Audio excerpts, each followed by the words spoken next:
Hello, welcome back to my channel. तर आज मी बनवली आहे मटार पनीरची भाजी. तर ही भाजी कशी बनवली आहे रेसिपी बघण्यासाठी आधी माझ्या चॅनलला सबस्क्राईब करा आणि रेसिपी आवडली तर नक्की लाईक करा. तर चला बघूया ही भाजी मी कशी बनवली आहे. तर त्यासाठी लागणार आहे टॉमॅटो आणि कांदे. तुम्ही तुमच्या क्वांटिटीनुसार वाढवू आणि कमी करू शकता. तर इथे मी 200 ग्रॅम पनीर घेतले आहे, त्यानुसार मी इथे 3 कांदे घेतले. नंतर मी एक ॲड केला आहे. तर इथे मी टॉमॅटो चिरून घेतला आहे. तर मला याची प्युरी करायची होती, पण लाईट नसल्यामुळे मी याला चिरूनच घेते. तुमच्याकडे जर लाईट असेल तर तुम्ही नक्कीच त्याची प्युरी करून ॲड करा. त्याने खूपच टेस्ट छान येते आणि भाजीसुद्धा खूप छान दिसते. तर इथे मी बॉईल करून घेतलेत मटार, कारण आपल्याला भाजीनंतर शिजवताना इझी जावं. कांदा आणि टोमॅटो एकदम बारीक चॉप करून घ्यायचे. कोथिंबीर पण मी चॉप करून घेतली आहे आणि पनीरचे जे छोटे छोटे तुकडे करून घेतले. तुम्हाला जर मोठे हवे असतील तर मोठे पण करू शकता. तर गॅसवरती कढई ठेवली आणि त्यामध्ये मी पनीर तळते आहे. तर तेल तुम्हाला जेवढं ॲड करायचं तेवढं तुम्ही करा. मी थोडंसंच केलं आहे आणि मी थोडेशीच फ्राय करून घेणार आहे, जास्त पण नाही घेणार आहे. तर ही कढई आमची नॉनस्टिक नाही आहे, तर इथे थोडंफार ते चिकटलं आहे पनीर खाली. त्यानंतर मी याच कढईमध्ये भाजी बनवली आहे, तुम्ही पुढे बघाच. तर इथे असं पनीर चिकटलं होतं, मग मी थोडं थोडं हलक्या हातानेच ते मिक्स केलं आहे, थोडं फ्राय करून घेतलं आहे आणि त्यानंतर मी एका प्लेटमध्ये काढून पण घेतलं. ह्याला जास्त फ्राय नाही करायचं, नाहीतर ते खूप चिवी होतं.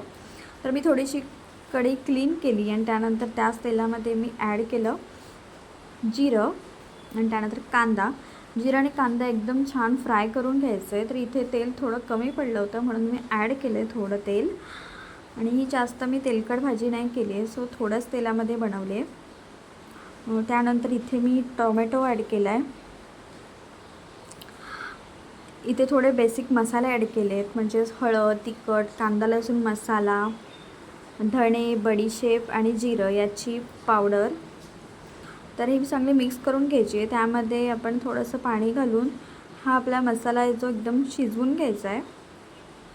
तुम्ही इथे बघू शकता त्या मसाल्याला किती तेल सुटलं आहे आणि ते झाकण मारून मी छान शिजवून घेतलं आहे. त्यानंतर आलं, लसूण आणि कोथिंबीर अशी एक पेस्ट आहे, तर ती ॲड मला आधी करायची होती, पण मी विसरून गेले होते, सो मी आत्ता केली. त्यानंतर आपण जे शिजवून घेतले होते ते मटार ॲड केले. त्यानंतर फ्राय केलेलं पनीर ॲड करायचं आहे. ही भाजी एकदम छान लागते आणि एकदम कमी वेळात होते, तर तुम्ही नक्की ट्राय करा आणि खूपच टेस्टी लागते. तुम्ही ही अशी ड्रायसुद्धा करू शकता, बट माझ्या घरी ग्रेव्ही हवी होती, एकदम अशी पातळ भाजी असते तशी हवी होती. मग मी थोडंसं पाणी ॲड केलं. आम्हाला जेवढी क्वांटिटी हवी होती तेवढी मी ॲड केलं आहे. ह्याला एकदम चांगली उकळी आणून दिली. एकदम छान बघू शकता, एकदम उकळी आली आहे आणि भाजीसुद्धा खूप छान दिसते आहे. तर यामध्ये मी चवीनुसार मीठ ॲड केलं. तुम्हाला जसं मीठ हवं तसं तुम्ही ॲड करा. इथे मी घरचा बनवलेला गरम मसाला ॲड केला आहे. माझ्या आईने हा मसाला बनवला आहे, खूपच छान आहे आणि हा मी ॲड केला आहे. तर यामध्ये भाजी खूपच छान लागते, खूपच टेस्टी होते.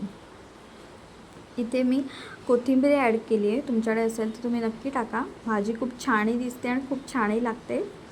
तर इथे मी थोडीफार भाजी मिक्स केली आहे आणि उकळी आणून दिली आहे. तर बघू शकता माझी भाजी कशी झाली आणि तुम्हाला जर ही भाजी आवडली तर तुम्ही नक्की लाईक करा, शेअर करा आणि चॅनलला